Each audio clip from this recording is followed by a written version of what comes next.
దేవనాథ్ రెడ్డి గారు చెప్పండి. ఏంటంటే మొదటి నుంచి కూడా టీడీపీ ఒకటే చెప్తుంది, కూల్చివేతతో ప్రారంభమైన ప్రభుత్వం కూల్చివేస్తూ కడతానే ఉంటుంది. అందంగా ఉండే ఋషికొండని అందవికారంగా తయారు చేసి లగ్జరీగా ఒక అధికారిక నివాసాన్ని ఏర్పాటు చేసుకున్నారు. అది కూడా ఉంటుందో ఊడిపోద్దో తెలియదు. ఏ రోజైనా కోర్టు దాని మీద స్పందించి కూల్చివేయండి అంటే మళ్ళీ కూల్చివేయాల్సిన పరిస్థితి వస్తుంది. అంటే ఎందుకు ఈ విధమైన నిర్ణయాలు తీసుకునే ప్రభుత్వం? ఒకవేళ హైకోర్టు కూల్చివేయమంటే మళ్ళీ వైసీపీకి ఇది పెద్ద ఎదురుదెబ్బ అనుకోవచ్చా? సార్, యాక్చువల్గా 12 ఎకరాలు వరకు రుషికొండలో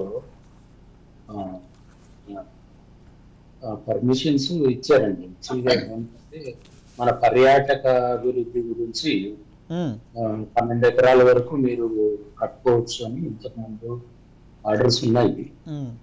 అయితే దాంట్లో 1.84 సంథింగ్ ఎకర్స్ లో మాత్రమే బిల్డింగ్లు కట్టి ఉన్నారు.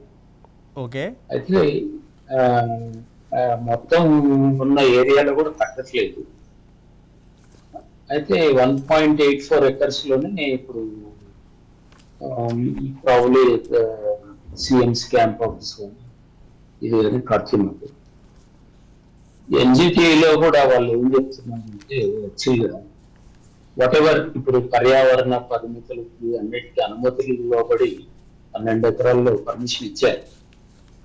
అయితే వాటికి సబ్స్టాన్షియేట్ గా ఏం చేస్తారు, లేకపోతే మీరు సపోజ్ ఇంత ఫారెస్ట్ లో ఇంత విజిటేషన్ మీరు లాక్ చేశారు కాబట్టి దీనికి ప్రత్యామ్నాయంగా ఏం చేస్తారు అనే దాని మీద అనుమతులు ఉంటాయి. ఏదానికైనా కొన్ని సొల్యూషన్స్ అనేవి ఉంటాయి.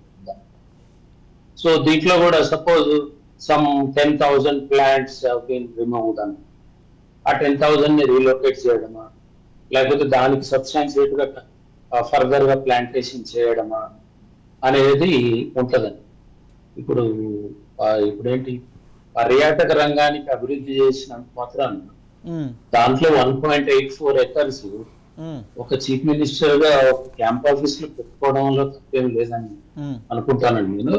రేపు కోట్ల నుంచి కూడా అదే వస్తుంది. అంటే పర్యాటక రంగం అభివృద్ధి ఎక్కడ ఉందా అంటే ఆల్రెడీ అక్కడ ఉన్న హరిత రిసార్ట్స్ ని పడగొట్టే కదా సీఎం అధికారిక నివాసం కట్టుకుంటున్నారు. అంటే పర్యాటక రంగం కుంటుపడుతుందా, అభివృద్ధి చెందుతుందా?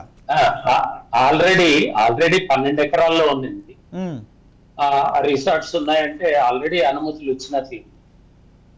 అయితే ఇప్పుడు సీఎం క్యాంప్ ఆఫీస్ అన్న తర్వాత ఎక్కడైనా ఒక చీఫ్ మినిస్టర్ ఎక్కడైనా ఆయన క్యాంప్ ఆఫీస్ పెట్టుకోవచ్చు, ఎక్కడి నుంచి అయినా పరిపాలించవచ్చు. అయితే ఒక చీఫ్ మినిస్టర్ కానీ, ఒక ప్రైమ్ మినిస్టర్ కానీ, లేకపోతే క్యాబినెట్ మినిస్టర్ కానీ సపోజ్ వాళ్ళ క్యాంప్ ఆఫీసులు పెట్టుకోవాలంటే దానికి కొన్ని సెక్యూరిటీ సిస్టమ్స్ కానీ, లేకపోతే ఒక అధికార హోదా కానీ, లేకపోతే ఫారెన్ డిగ్నిటరీస్ వచ్చినా, లేకపోతే ఎవరు వచ్చినా కూడా దానికి తగ్గట్టుగా సీఎం క్యాంప్ ఆఫీస్ అనేది ఉండాలని కన్స్ట్రక్ట్ చేస్తున్నారు. అయినా ఇది ఫైనల్ పరిమితులు లోబడే ఉంటుంది. కానీ ఇప్పుడు 12 ఎకరాల్లో కాకుండా 1.84 ఎకర్స్ లోనే కడుతున్నారు. ఎక్కడైనా కట్టుకోవాలనుకున్నప్పుడు అక్కడే ఎందుకు కట్టాల్సి వచ్చింది దేవనాథ్ రెడ్డి గారు? చెప్పండి. ఎక్కడైనా కట్టుకోవచ్చని మీరే అంటున్నారు, అక్కడే ఎందుకు కట్టాల్సి వచ్చింది? అక్కడే ఎందుకు కట్టకూడదు అని అంటున్నారు సార్. అంటే అంతంత మాత్రంగానే ఒకటి మిగిలిన రాష్ట్రాలతో పోల్చుకుంటే అంతంత మాత్రంగా టూరిజంకి సంబంధించి వైజాగ్ లో టూరిజం స్పాట్స్ ఏవైనా ఉన్నాయంటే అది ఒకటి మేజర్ నాకు తెలిసి. అటువంటి టూరిజం ప్లాజాని పడగొట్టేసి కట్టుకోవాల్సిన అవసరం వచ్చింది. ఎక్కడైనా కట్టుకోవచ్చు కదా. అవునండి, అవును. ఆయన చీఫ్ మినిస్టర్ గా ఆయన క్యాంప్ ఆఫీస్ అక్కడైనా పెట్టుకోవచ్చు.